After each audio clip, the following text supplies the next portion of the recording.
Good afternoon. The City Council unanimously voted last night to revamp the Police Oversight Commission, the civilian group tasked with holding officers accountable.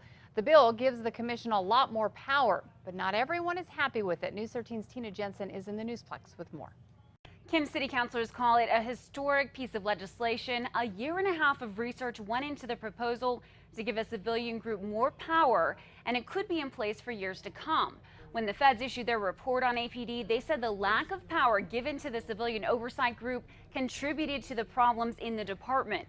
The legislation gives the commission more power to make policy recommendations and gives them the power to subpoena witnesses and officers about investigations. It also requires the police chief to give the commission an explanation if he doesn't follow a discipline recommendation. Councilors debated for 5 hours and unanimously passed it, but not everyone is thrilled. The ACLU is concerned it looks too much like the old group, which spent so much time looking at citizen complaints against officers, it missed the big picture.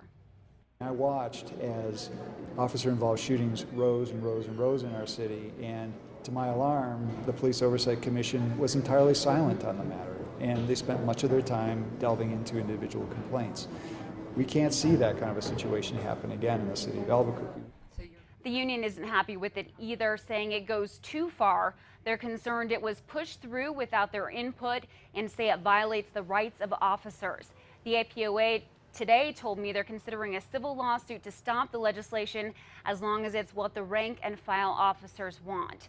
City Council President Ken Sanchez says he was very disappointed to hear that, saying the legislation works to protect the rights of officers and citizens and that it's based on what the Department of Justice wants to see. Back to you. Thanks, Tina. Now, the revamp of the Civilian Oversight Board is considered a key component of the Department of Justice mandate to reform APD. The legislation still needs the mayor's signature.